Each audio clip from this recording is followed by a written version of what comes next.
নমস্কার বন্ধুরা, আশা করি সবাই ভালো আছেন। এক সপ্তাহ পরে আবার সানডে এসে গেছে। আমার আজ ছুটি আছে, তাই আমি সকাল থেকে কিছু রান্না করে আপনাদের সাথে শেয়ার করতে এসে গেছি। প্লেন ভাত রান্না করেছি, পেঁয়াজ দিয়ে কলমি শাক ভাজা, পটল ভাজা, আম দিয়ে ডাল করেছি, বাটা মাছ ভাজা, কাতলা মাছের ঝাল করেছি, একটা 5 মিশালি সবজি রান্না করেছি, আর টক দই রেখেছি সবার শেষে খাওয়ার জন্য। আর ফিরনি রান্না করেছি, চাল গুঁড়ো দিয়ে কাজু কিশমিশ দিয়ে ফিরনি রান্না করেছি।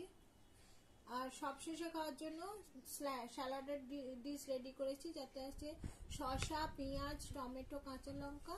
আর একটা স্যালাডের ডিশ রেডি করেছি, ফ্রুট স্যালাড, যাতে আছে পেয়ারা, আপেল, জাম, শসা আর পাকা আম।